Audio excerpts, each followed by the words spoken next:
Hey, it's Chronologically Gaming, the only channel that's perpetually retro because we're playing every video game in order of release. Some people play their favorite video games or catalog the worst video games. Some people catalog every video game from a certain console or a certain computer. Now, for the very first time, here's where you can get a catalog of every single video game. Welcome everyone to June 1982. We last played Donkey Kong for the Nintendo Game & Watch, and man oh man, it is another title that I just want to keep playing. It's excellent. Let's press forward and see our next game. It's time to go to the Emerson Arcadia 2001 and play Galaxian. And everyone's thinking, is this it? The first official release of Galaxian? Well, not quite. We've seen quite a bit of games since the arcade version of Galaxian came out that were either variants or close to it or were named that, but they weren't official.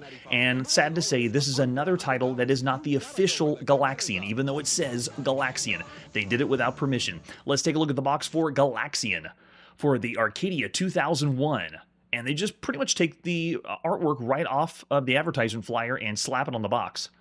At least this example is.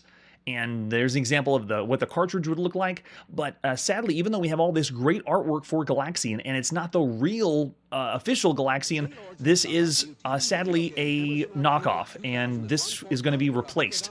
This title that we have, we couldn't find the cartridge for, so we're not able to play Galaxian on the Arcadia 2001. But fear not, we have Galaxian, but not the name Galaxian. Let's press forward to our next title, and it is Space Attack. That's right, they had to rename Galaxian to Space Attack. This is essentially the exact same game, but it's just not called Galaxian. So we can play Space Attack, so are we playing Galaxian or not?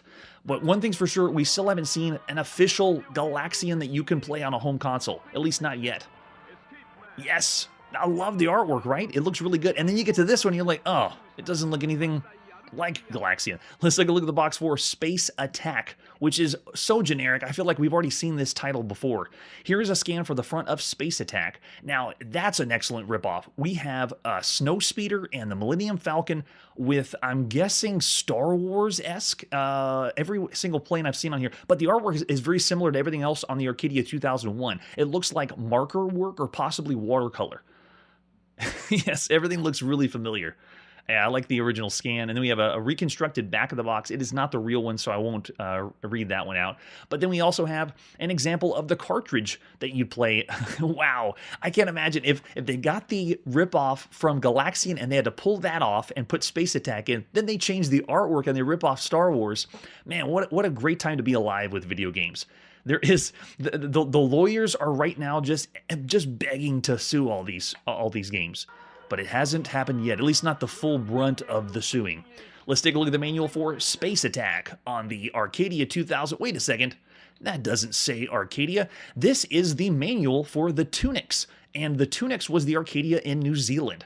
All I know is I can understand English, and they speak English in New Zealand, so we're going to be able to read and understand Space Attack. Oh, there you go, they got the same artwork too. This is another photocopy, but if you had the original, it'd be in color as well. Yeah, maybe they did that an homage to coloring books for the front of the box. Yes. Oh, yes, that's right. The favorite NES. The Famicom comes out next year. I just saw... Oh, I am so excited. I'm actually planning 1983 now and going through everything that we're going to be seeing in 1983, and I'm so excited for the Famicom. Oh, yes.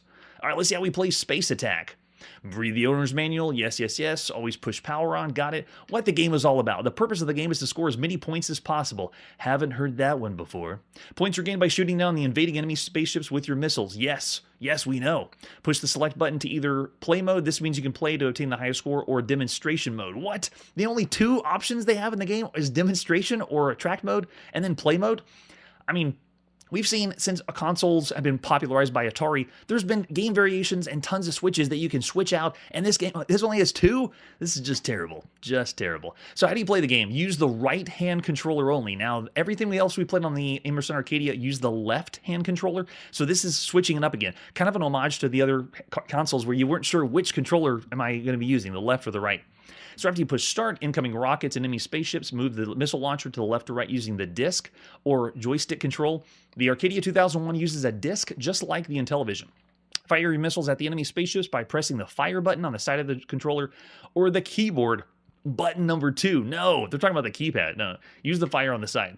When your missiles shoot down all the enemy spaceships or collision wipes out your missile launcher, another one will automatically appear. You start with 3 missile launchers or 3 lives. The game ends when all your missile launchers are destroyed. When your missiles have shot down all the enemy spaceships, a new squadron appears for you to shoot at, and you just keep on shooting, and that's it, right? Yeah, we got the score summary because you got to know what all the points are, and then we have an example of what the screenshot is, and final score, highest score. Oh, okay, they do have a score that is temporarily displayed on the screen, so that's kind of nice.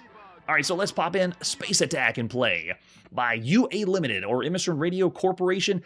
It's June 6th, 1982. And for this, I got to have 2 controllers in. And the other thing we've seen with the Arcadia is if you wanted to pause the game, you use the other controller to pause. You push the numpad to pause. All right, so let's push start. And now I have to switch controllers to the other one and play. And we're in. Look at that. We're already dead. It is Galaxian, and for a home console, it's alright. It's got a slight starfield in the background, there is no scrolling, but you can tell that it isn't official Galaxian. Like, this wasn't done or endorsed by Namco, and poor Namco. All the games they keep putting out, people are just ripping them off, and they're not getting the credit they need. And also, am I getting some hit detection? Because I'm going for a shot, and it feels like it just goes through. Oh, I see what it is. Whenever you shoot them and they fired off, no, sometimes it's not connecting with the enemy. Let's see if we can get, yeah, it shoots into the bullet possibly, but it's not even connecting to the same one. All right, so let's go again. Going. Oh my gosh, you got to go on the console and push start again. I see. And if we wanted to, we could do the other mode, which is the demonstration mode.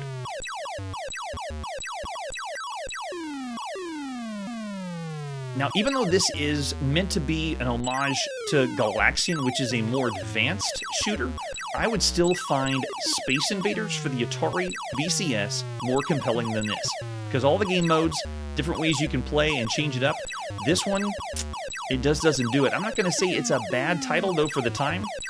If you had the Arcadia, I'm sorry you did. If your parents picked this one over all the other consoles they could pick, but if you did, you still get some enjoyment out of this one. Oh, energy's going down. Am I supposed to blow these guys up faster than usual? You gotta go quick, I guess. That's true. Oh, the rip-off of the theme. Well, at this point, I'll take any music or ditty for a video game, whether it's ripped off or not. And I love how much we can get away with, or at least playing. And there it is. We cleared the whole screen, and it just goes right on to the next one, racking up the scores. This also confuses me, too. On the Arcadia, these games are one player, even though there's 2 slots. But if you look at the top of the screen, there is 2 sections for scoring. And it's like they wanted to first program it for 2 players and then just backed out. They said the manual, the other side's supposed to be for the high score, whoever had the last one. Yeah, I would say that Space Invaders is still more fun because of the variety it has on other systems. Or you have to think of also the console space. We played tons of computer games, but for the console world, this is still around the average range, not doing anything to push over the top. All right, so there you go, a quick taste of Space Attack on the Arcadia 2001. Of all the games you could play on a console, I'm still going to say about average. It's not a bad title. It's not doing anything to push anything higher or lower. Right there in the center, 3 stars. Is the one on the upper right? Yeah, the previous high score they were displaying on the top right of the screen, and then your current score is on the left, which is baffling. I think it should have made for 2 players, or at least added more game modes. Now I understand why. Another thing, too, is there's so many consoles that I've heard about that don't last very long. Now that we played everything on the channel, I understand why this is the case. This console, because of the titles that was available and how they were programmed, they don't have as much polish. They don't feel like they have a lot of work that were put into them, just getting the software out and expecting people to buy the console. This is another example of that. The primo ones that are up there are, of course, Atari VCS, the Intellivision, and the Odyssey 2. I'd say those they're not neck and neck. Atari, I still would give the notch above just slightly, but they don't do. The Arcadia is not doing what they did. All right, so after Space Attack or Galaxian, whichever one you want to call it. So I'll do the same thing for Galaxian. If we ever get a chance to play or get a copy of this one, it's a pretty rare one apparently because I couldn't find it anywhere, but we'll still give it 3 stars. Whether it's Galaxian or Space Attack, let's see what's next. After this commercial break. Is happening out there. Something that's expanding your world. Small computers are happening. Affordable small computers for your home.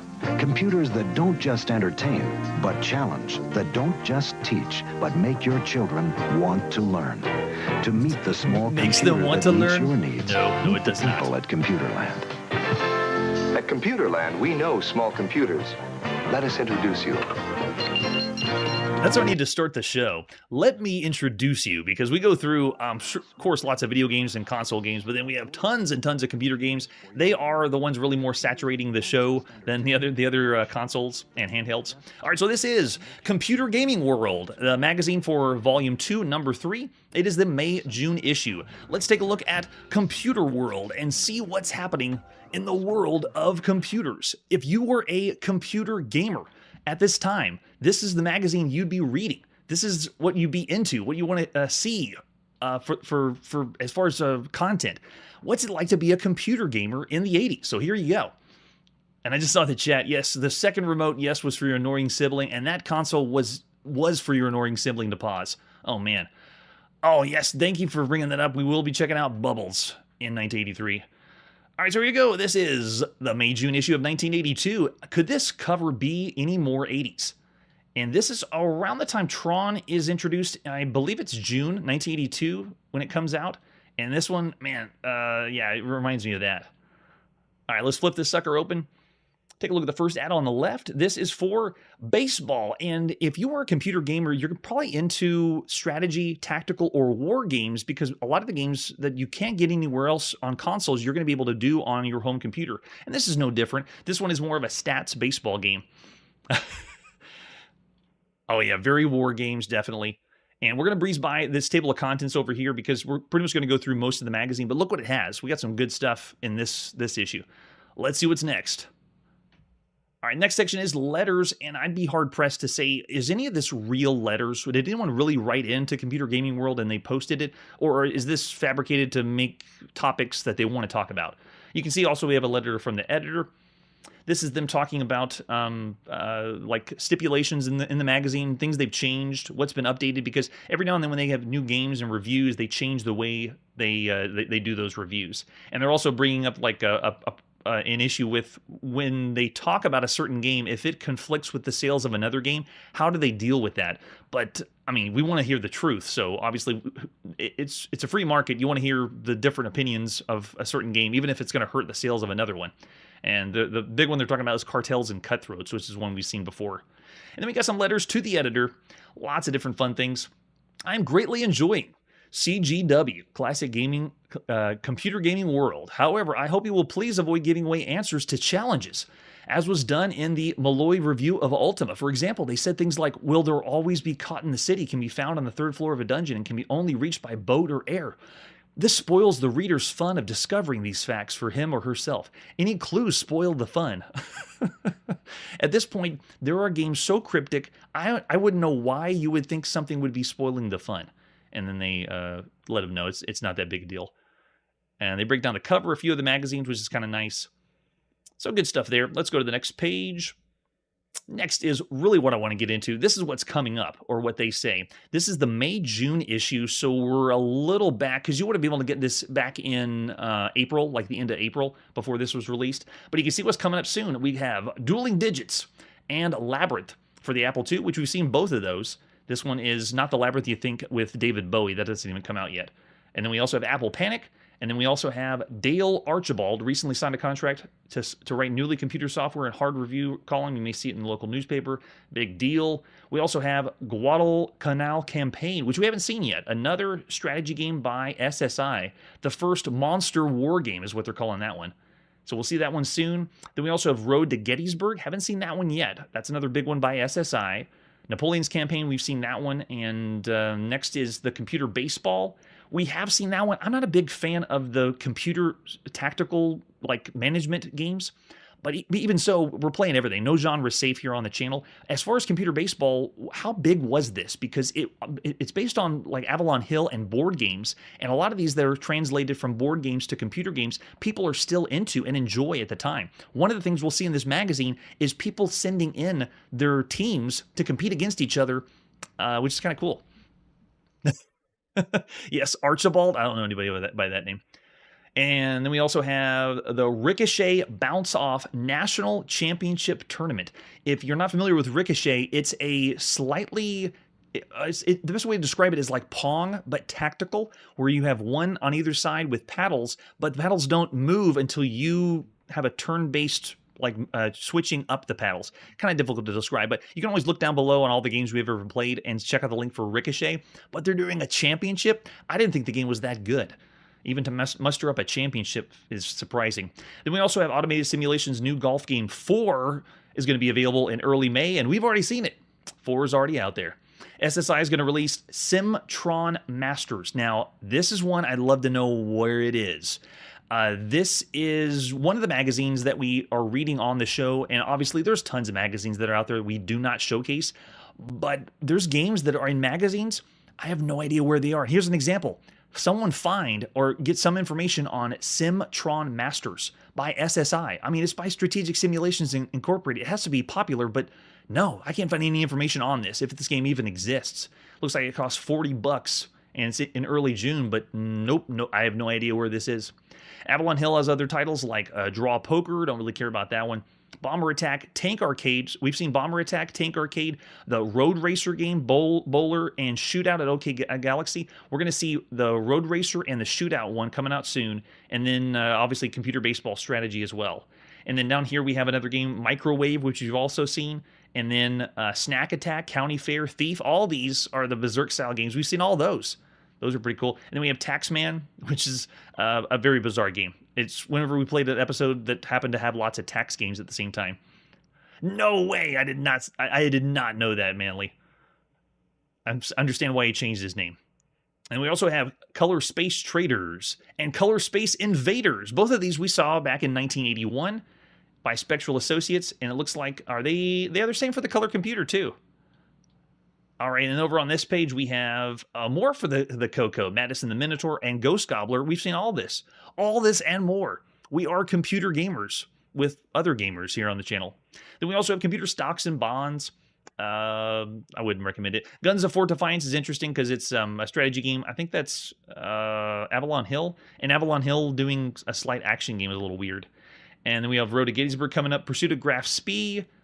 Nida, oh, there's a big one. That's the big one. Nida Diamonds. Now, notice they don't say Wizardry. The second scenario, oh, there it is. Popular Wizardry role-playing simulation. Yeah, that one everyone's waiting for. Wizardry is so big right now. Then we also have a few games that we haven't seen on the channel. This is by Highland Computers.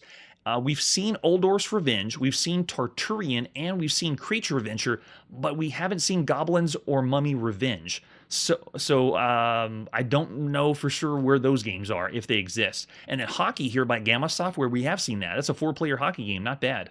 Good for the time. Over here on the left, we have Starship Commander, and then Master Type, don't care about that. And then there's some desks for those, get yourself a computer desk in the 80s. Let's flip to the next page. Here it is, another massive article about wizardry, and why not? Every magazine that we've showcased on the channel has talked about wizardry, and here they are. This is by Mark Malloy. Yes, it is not energy. Did they do energy drinks back then? Maybe it was just coffee to stay up, because I know they did. You were playing war games. Have you seen how long you can play some of these war games? Months at a time, or a nonstop weekend. Now, interesting that they call the wizardry a graphic adventure. Look where it says type. It's obviously a role-playing game. Strange that they put that. But they credit the author here. Says it's $50 for wizardry. And they start with the Old English, hear ye, hear ye. Oh man, everyone was all over the role-playing at the time, and wizardry is no exception. This talks about the world of wizardry. How do you map your maze? Entering the maze. Oh man. Had a blast with it. Kind of hard to showcase here on Chronologically Gaming, but wizardry is one of the best games you could play at the time. Maybe it was cocaine, right? Oh, that's true. When did Mountain Dew get released? Was that 72 when Mountain Dew first came out? So maybe it was that. And then they break down the graphics. And then, as usual, Computer Gaming World doesn't give a review score like in stars or numbers. It just has the conclusion. Wizardry is complex, but even its complexity is an extremely playable game. In conclusion, they'd rate Wizardry as one of the all-time classic computer games. It sets the standard by which all fantasy role-playing games should be compared. In the years to come, if there ever is a gaming Hall of Fame, Wizardry receives my vote as the first entry into its hallowed halls, and I agree. Very well put, especially for 1982. Oh, that's true. All the candy. Maybe it was that. All right, so we got an ad over here for App Venture to Atlantis. I really enjoy this one. This game is taking the graphic adventure or the text adventure and changing a few things up and adding some quality of life to it. So recommend that one as well for 1982. And over here we have Eastern Front.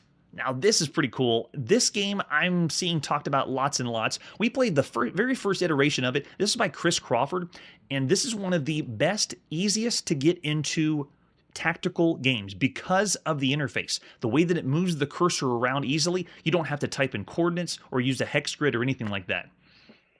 Oh, that's true. Wizardry 2 with the grinding. Now, when we played it on here on the channel, I wasn't playing and leveling up a character very far. I was just giving you a gist of how the game played, if it was 1982. But that's a good point. When we get to Wizardry 2, we need a character to load because we're going to die even more than a Calibeth.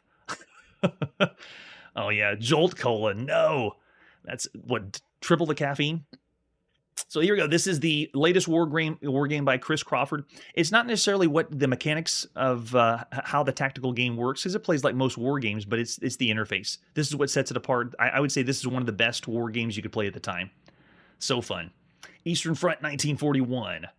And they even break down, yeah, this one uses a square grid when you play, not a hex grid. It makes it easier to move around on the interface.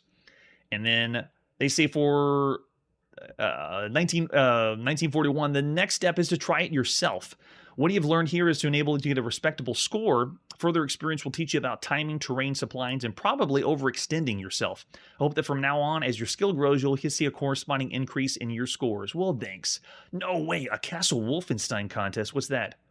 We printed a map of Castle Wolfenstein with certain possible errors and offered a year of subscription to the first 3 readers who could verify if there were inaccuracies in the map and show any corrections. 5 sent the responses in, and so we could not separate them due to irregularity. We congratulate the following 5 persons who will receive a free 1-year subscription to Computer Gaming World, or 1-year extension if they're already subscribers. Okay, so it was a contest to see the errors in the map. Have you played Castle Wolfenstein so much that you understand the map and know what's wrong about it? All right, so over here we got another ad by SSI for Battle of Shiloh and Battle of the Bulge Tigers in the Snow. 2 of them that we've seen on the channel. Very heavy war game. Get your war game hat on before you play that one. All right, let's flip to the next one. This one's cool. This is an interview with Roberta Williams about Time Zone. The question I would ask Roberta Williams is, $100? What the hell is wrong with you? Someone look it up again. What is $100 for a video game now?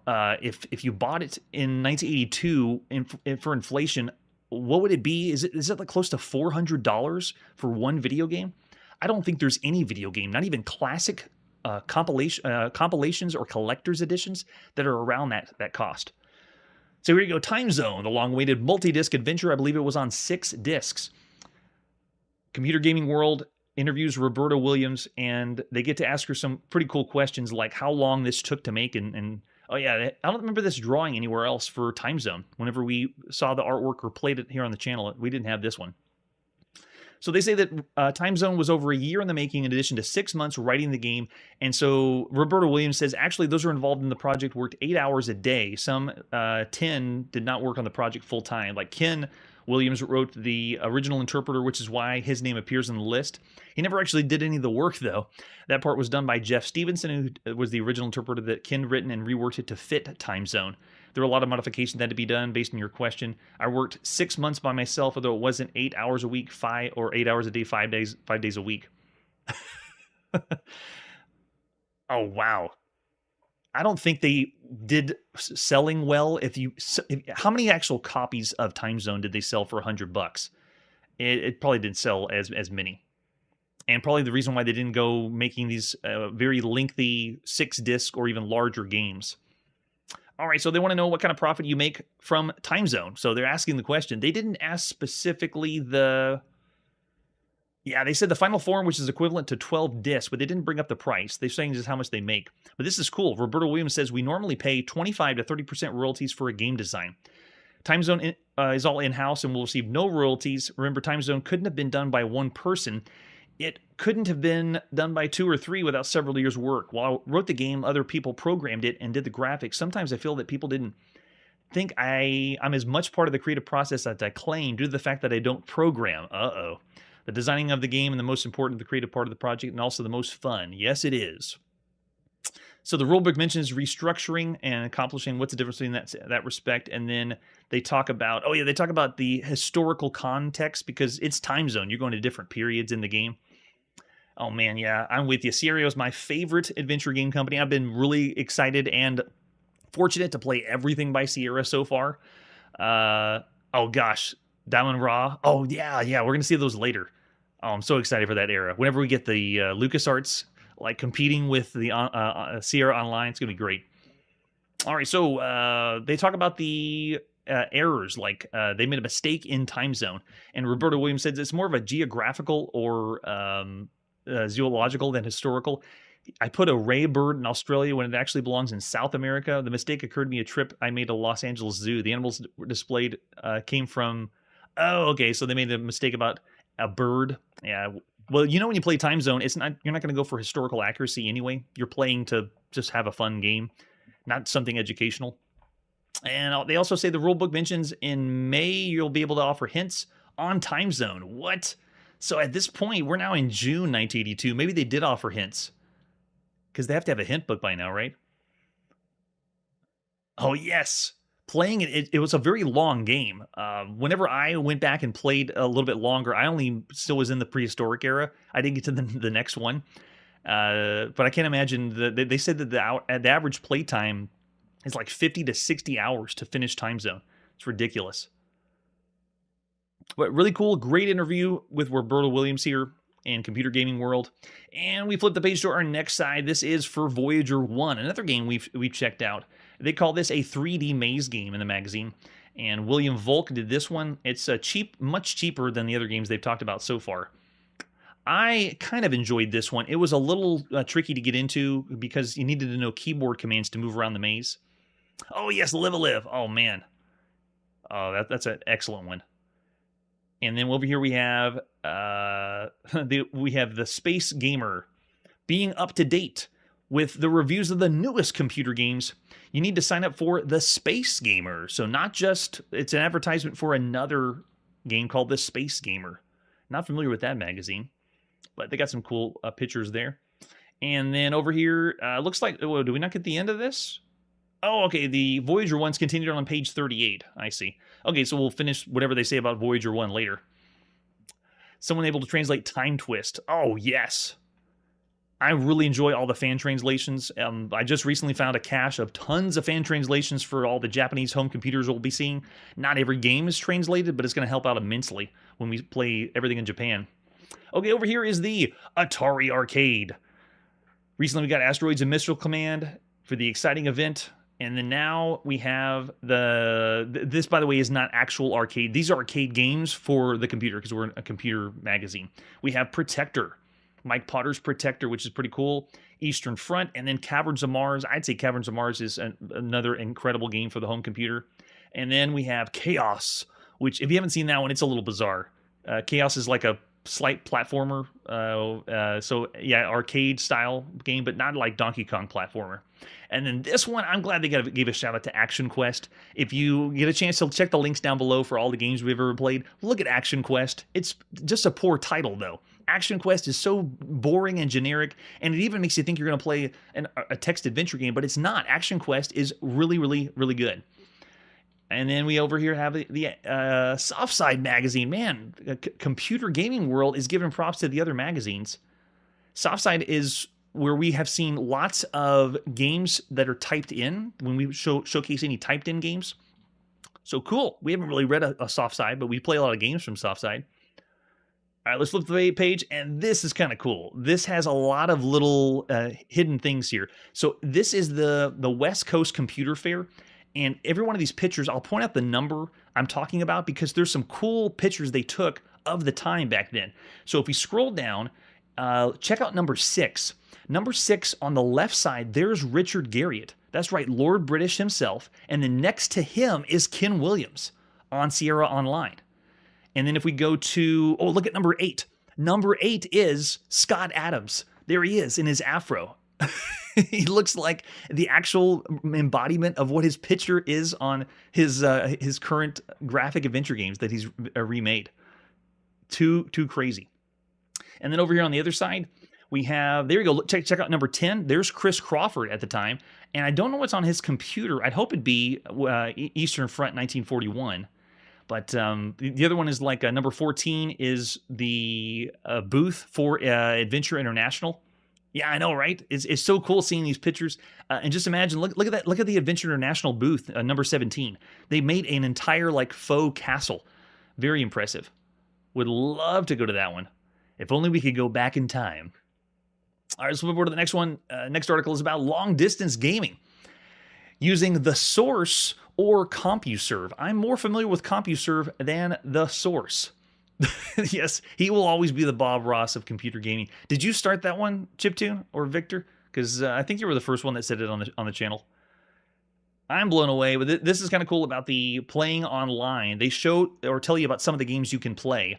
Not the best showing because at this point, most of the games you're going to be playing are text only, no graphics, and they take a while to boot up. Like we have the Classic Adventure by Cruther and Woods, Blackjack, Civil War simulation game. We have Mastermind, Star Trek, Backgammon, Lunar Lander. So we're not really missing much to plug in, but you can also play Hammurabi, which is an old school Sumer-like variant.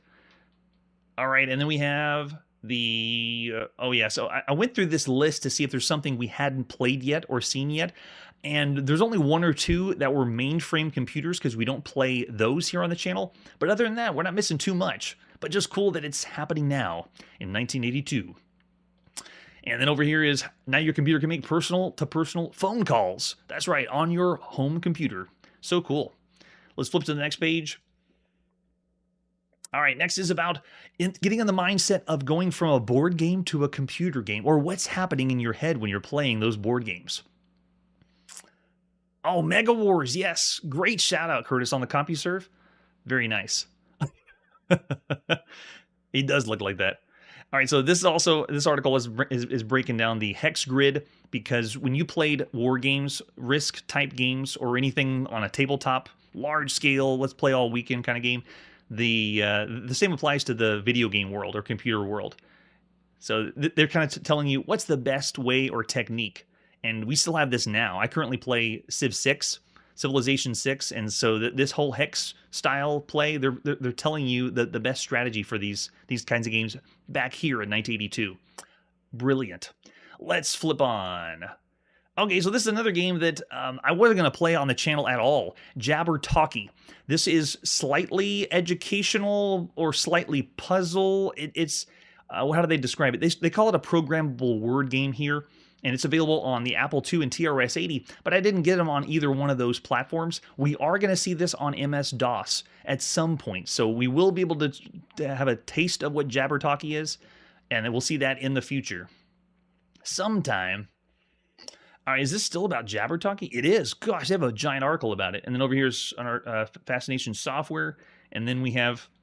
They do this every time. They know that there's a lot of people that read Computer Gaming World are going to be looking for dungeon masters or looking to play some role-playing games. So they actually have an ad to play D&D.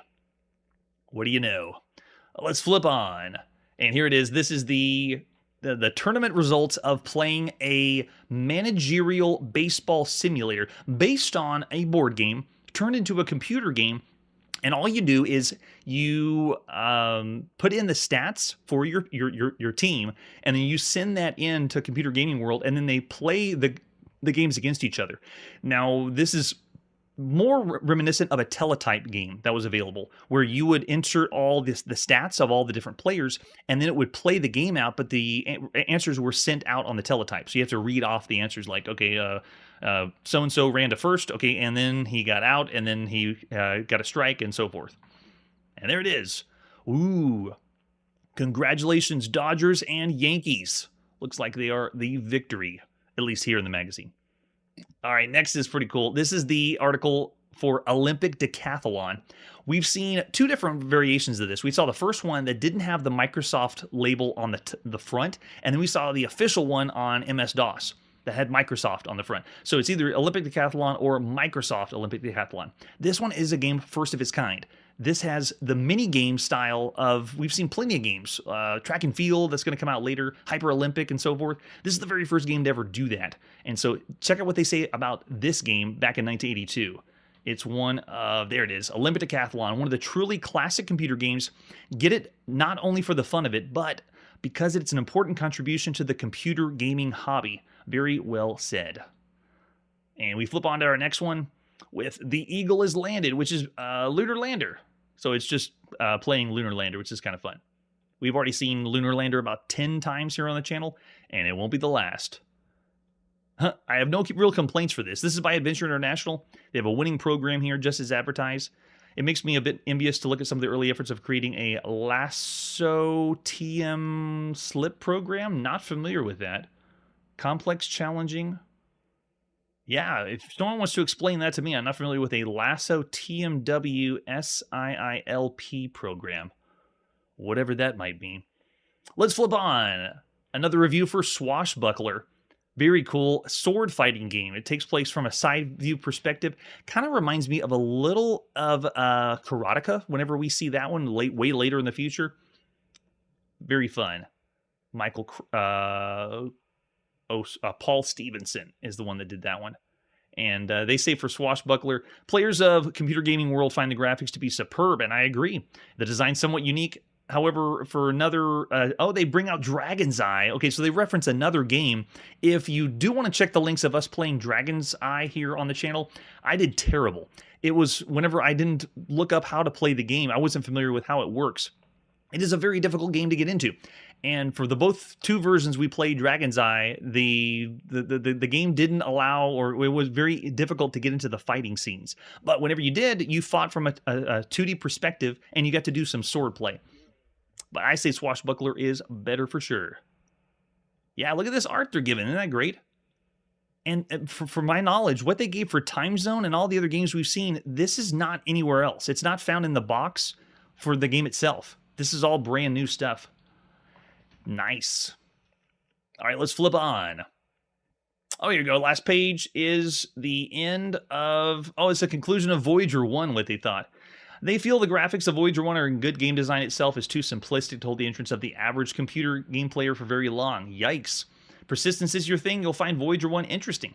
But those who enjoy strategies or arcade skills will want to look elsewhere. Yeah, okay. All right. That's a little disheartening. I wouldn't judge them that badly. It wasn't a title I'd say warrants that kind of rating. It's still pretty good for the time. All right, so there you go. That's Computer Gaming World, the May-June issue. Lots of things to look forward to in the world of computing, and it's cool to get a snapshot of what it's like to be a computer gamer at the time. All right, so after that, let's press forward and see what our next game is.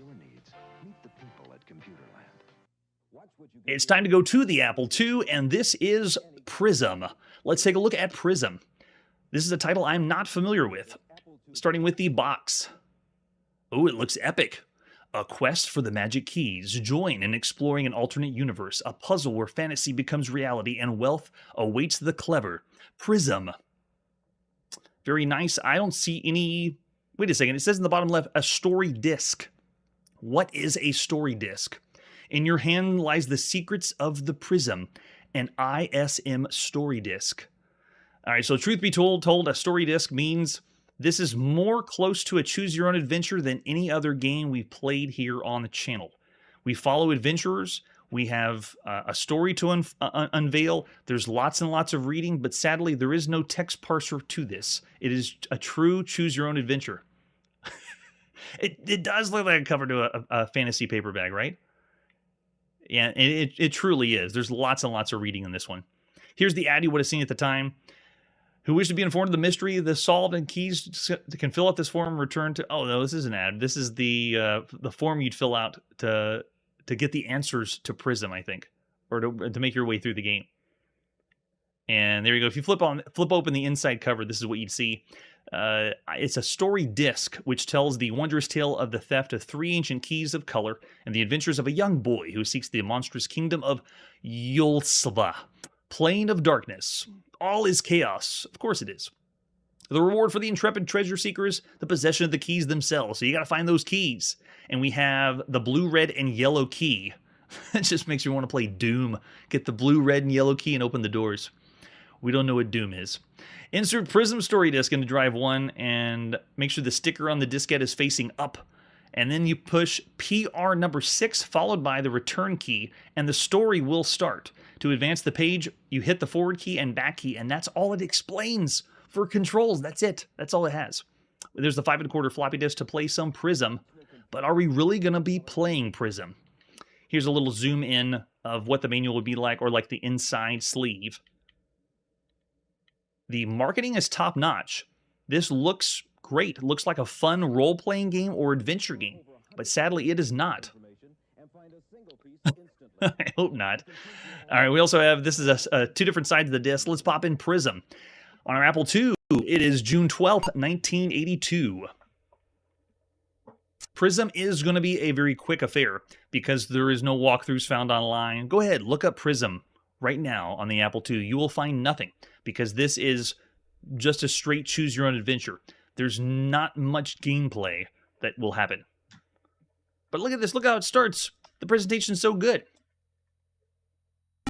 You go in the game, and it's a lot of text. And usually I'm reading out the text of the game, but this one is massive. And you can see it says page, well, there. It says page 1 down there in the bottom right corner. And as you progress, you are reading, and you're sitting in front of your screen. I will give it this, though. Look at the font. Of all the games we played on the Apple II, this one is incorporating a higher level font than anything we've seen thus far. But this isn't that big a deal for gaming. I mean, because applications on the Apple II have already done this style of mode. But we're not going to go any further in the game because all we're going to be doing is reading. It goes, I think, up to 10 pages first, and then you make a decision, and all you have to do is push left or right to make the decision. Very easy stuff. So because of that, would you call Prism a broken video game, or would you call it a bad game? It is a true choose-your-own adventure. So I'm going to take the approach of it is a very bad game. We're going to say 1.5 stars, considering all the other games you could play for the time. This has no gameplay. It's essentially just get a book and read a book. All right, so after Prism, let's see what our next game is. Yeah, I love it. That's right. It does seem like a school assignment. Here, I need you to read this video game for the next few hours. All right, so let's see what our next game is. We are still on the Apple II. We'll be right back after this commercial break. My Apple is my manager. There are more people in more places. Look at those apples. Doing more things with Apple. Even Santa Claus? Than with any other personal computer. Does that prove in the that world. it is the ultimate home computer if Santa Claus uses it? Produktionskontrolle ohne den Apple unmöglich. And of all these people using Apples, most had never touched a computer before. That kid has no idea how to use the computer. My apple. Apple, the most personal. Or maybe he knows how to use it better than his parents. And it is true, at this point, Apple II is, or Apple IIe is all over the world by that ad. All right, so this is the new world for the Apple II. Another game almost lost to obscurity. I was able to find an excellent article online that I'll show down below for all the details of how I was able to understand, find, and play this game called New World. When I first checked it out, I thought, oh, this has got to be like a 4X game, like a let's discover a new world, because when you read the manual, that's how it's described, but the game doesn't play out that way. This plays out more like a business or management simulation game. So here we go. New World by Epix. You can see on the front gold sticker, it's for the Apple or the TRS-80. I would not recommend the TRS-80. I did not want to play or show it because it's so broken. It shows the map of what you're supposed to do, and it's just a swash of numbers, and it is just a huge mess. So for all the New World fans out there, we're only going to be playing here on the Apple. Let's flip it over on the back. Yes, it's got that Epix feel, though. The classic explanation over on the left. We got color graphics, and for the Apple, 2 to 3 hours playtime. No way. I don't think it'll take that long, but you can play 3 people at once if you want to. And the complexity, they say, is introductory. The other thing that makes this game a little hard to play is the unbalance of making decisions. You expect it to do something correct, but no, it is not balanced. All right, so after the box, let's see what we have for New World. Here we go. Lead an expedition to the New World in a game of conquest and colonization in the year 1495. You represent one of 3 countries and try to achieve supremacy of your opponents by building colonies in North and South America. As England, France, or Spain, you recruit colonists, purchase supplies and soldiers, then transport them across the Atlantic. Storms, pirates, other hazards hamper your journey. Once there, disease, bankruptcy, and warfare threaten your colony's success, and you must mine gold to finance your expansion and pay taxes. Doesn't this sound like you're going to play a let's conquer the world kind of game? But it is not. It's not. It doesn't play that way. Thank you so much. I appreciate it. For titles like this, people would never know about New World. And here is also what you'd also see in the manual, but we're going to be loading up the manual that I could find. And we also have an example of the screenshot. So this manual is a true treat. This is one that they have corrected because the original manual I was told was not correct. It had errors. So here we go. This breaks down all the maps you're going to see, and we'll see this in full color, high res on the Apple II. There's the different territory, natives, moving around gold production, and then any special attributes about it. The game begins in 1495 AD and ends after the last turn is completed in 1600 AD, and it's a turn-based game. It's a menu-driven game, so you just make decisions kind of like a business or managerial style game, which we've seen a few times. Yeah, it has the premise, but it just doesn't execute because of the inaccuracies with how it's programmed when you make decisions. So it breaks down Spain, England, France, and how much doubloons, and how they play, and then every turn begins with collecting taxes, recruitment of colonists, and a political event. You can raise taxes, which will be added to your treasury. You can recruit colonists, and they are recruited in Europe and be sent to the New World in the current turn or will disperse. Then you have random political events, like the current player will occur each turn. The event is determined randomly with a simulated D10 roll. And then we also have the native uprising. Each colony belonging to the current player is checked for the occurrence of a native uprising. If the colony has no colonists or soldiers outnumber the natives by more than 2 to 1, then there will be no uprising. And that's kind of cool. So it's like the disasters that could happen. So whenever it's your turn, you have a lot of decisions, 1 through 8. The game enforces you to take action strictly in this order. Make purchases, launch expedition, transfer personnel, attack natives, transfer ships, load gold, search for gold, return the convoy. And this breaks down every part. Making purchases, launching the expedition, and then losses at sea. Oh man, you're going to have a lot of those. Transfer personnel, attacking the natives. This manual is so helpful. This would be the only way you could play New World nowadays. If you played this in a modern sense, this would be definitely obsolete. Back in 1982, though, no. This would be a fun time because it's something that is still kind of fresh. Obviously taking inspiration from Sumer, which was originally on mainframe computers, and the idea of making decisions, and the better decisions you make, the better your country's going to do. All right, so I'll breeze by the manual. We'll refer back to it if we need to. Let's go to New World and pop in the disc by Epix. This is by D.A. Decker Jr. It's June 15th, 1982. Another classic title by Automated Simulations. No longer lost to time. At least I hope not. How many players do we want? Let's go 3. We're going the full gamut. 3 players, because I don't want to play against the computer. The computer always picks France, and they cheat. And like usual, I'm going to be picking from the last people in chat. Continue a saved game? No. Who's going to be the monarch of Spain? Let's do Shooter. Who's going to be the monarch of France? Thomas. And who's going to be the monarch of England? Manley. So there we go. We got a 3 players. The year is 1495. Monarch Shooter of Spain. You've raised 50 doubloons, recruited 2 colonists. You have 200 doubloons in your treasury. Now, if you played or seen other business simulation games that we've played on the channel, this will look very, very familiar. It tells you what's happened, and then now you make the decisions you want. You select from here, making purchases, launching expeditions. Let's go for colony status. So we hit C. We want to see North America. We hit N, and here it is, the full high-res map. Wow. And then you do colony number. It breaks it down by different places, and 0 if you just want to continue on. But right now it looks like nobody has claimed anything. Okay, so we'll just go ahead and say, 0, right? Yeah. There we go. So if you want to make purchases, go ahead and push 1. And then if you want to purchase, let's say, some soldiers, push 1. So that it does this in a menu-based system, which is a good way to do it here in 1982. We've seen a few games that were way too ambitious, specifically by SSI, that have the hex-based grid, and you're moving individual units in different places, and you have to assign the number and column of where they need to go, and you have to determine the terrain that they're on, and so forth. There's a lot to think of. It takes a while to get used to. This is a lot easier to just sit down and start playing the game. All right, so at 4 doubloons each, how much do you want? Let's do 2 soldiers. We got our soldiers. Nice. And then we want to quit, push in, and we're back to the main screen. And you have to do the order they say. So notice we didn't pick number 1, we picked number 2, and you just work your way down. And then whenever you're ready for the next player, you push in. I'm not going to make all the decisions, but if you were playing on a Jolt Cola weekend, or you're just down at a bunch of drinks and you and 3 friends are wanting to play, you would spend more time on this. So we got 0 gold for the balloons. Your columns production, 0 doubloons. Oh gosh, they're not doing so good. And then can we do C for colony status? Let's do South America now.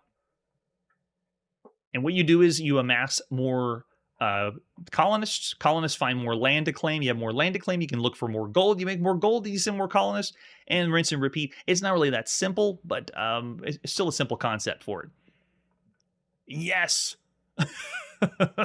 I wouldn't be surprised if we don't find an Aztec game that's coming up, because of all the games I've seen, every now and then I get surprised and think, wow, this is really a game? We might find that one. Just keep sending more things in the chat, and it might show up. All right, so let's do 0 to continue. And any key to go to the next screen.